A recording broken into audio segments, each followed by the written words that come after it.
ഇത്തവണത്തെ വിഷു കളറാക്കാൻ കേരള ബോക്സ് ഓഫീസിൽ എത്തിയത് 3 മലയാളം സിനിമകളായിരുന്നു.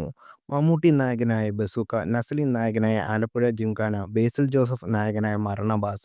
ഇതിനോടൊപ്പം തമിഴിൽ നിന്ന് അജിത്തിന്റെ ഗുഡ് ബാഡ് അഗ്ലിയും. ഇത്രയും താരസമ്പന്നമായ ഒരു വിഷു റിലീസൊന്നും സമീപകാലത്തൊന്നും ഉണ്ടായിട്ടില്ല. മറ്റൊരു സാഹചര്യത്തിലായിരുന്നെങ്കിൽ മമ്മൂട്ടി ചിത്രത്തിൽ മാത്രമേ വിഷു റിലീസിൽ ഹൈപ്പുണ്ടാവൂന്നുള്ളായിരുന്നു. എന്നാൽ ബ്ലോക്ക് ബസ്റ്ററായ പ്രേമലും ഭേദപ്പെട്ട പ്രകടനം കാഴ്ചവെച്ച അയ്യാം കാതലിനു ശേഷം നസ്ലിൻ നായകനാകുന്ന തല്ലുമാലയ്ക്ക് ശേഷം ഖാലിദ് റഹ്മാൻ ഒരുക്കുന്ന ചിത്രമായ ആലപ്പുഴ ജിങ്കാന വലിയ പ്രതീക്ഷയോടെയാണ് ആരാധകർ ഉറ്റുനോക്കിയത്.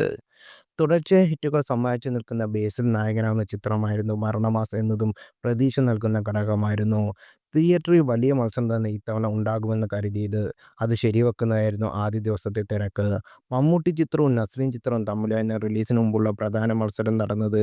ഇരു ചിത്രങ്ങളുടെയും പ്രീ ബുക്കിംഗ് അതിവേഗത്തിലാണ് നടന്നത്. ഇപ്പോഴിതാ ആദ്യ ദിവസത്തെ കളക്ഷൻ റിപ്പോർട്ടുകളാണ് പുറത്തു വന്നിരിക്കുന്നത്. ആദ്യത്തെ ദിവസത്തെ കളക്ഷൻ റിപ്പോർട്ടിൽ മുന്നിലുള്ളത് മമ്മൂട്ടി ചിത്രം ബസൂക്കയാണ്.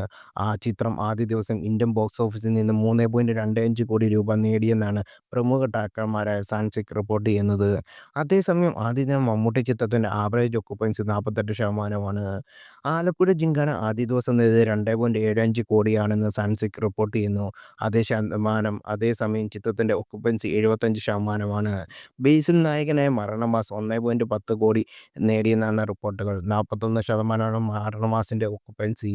അതേസമയം ആദ്യ ദിവസം പിന്നിടുമ്പോൾ മമ്മൂട്ടി ചിത്രത്തെ വരും ദിവസങ്ങളിൽ ആലപ്പുഴ ജിങ്കാന മറികടന്നേക്കാം എന്നാണ് വിലയിരുത്തലുകൾ. മമ്മൂട്ടി ചിത്രത്തിന് പ്രേക്ഷകർക്കിടയിൽ നിന്ന് സമ്മിശ്ര പ്രതികരണമാണ് ലഭിക്കുന്നത്. ചിത്രത്തിന്റെ ഒക്കുപ്പൻസി മോർണിംഗ് ഷോയിൽ 40% ആയിരുന്നെങ്കിൽ നൈറ്റ് ഷോയിലേക്ക് എത്തുമ്പോൾ അത് 61%-ത്തിലാണ് ഫിനിഷ് ചെയ്തത്.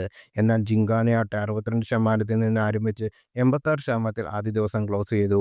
ആലപ്പുഴ ജിങ്കാനയ്ക്ക് മികച്ച പ്രതികരണമാണ് പ്രേക്ഷകരിൽ നിന്ന് ലഭിക്കുന്നത്.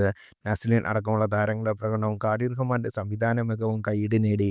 ബേസിൽ നായകനായ മരണമാസാകട്ടെ രാവിലെ ഷോയിൽ അപേക്ഷിച്ച് വലിയൊരു കുതിപ്പ് തന്നെ രാത്രി ഷോയിൽ എത്തിയപ്പോൾ നടത്തിയിട്ടുണ്ട്. 26% ഒക്കുപ്പൻസിയിൽ നിന്ന് ആരംഭിച്ച് അവസാനിച്ചത് 65% ഒക്കുപ്പൻസിയിലാണ്.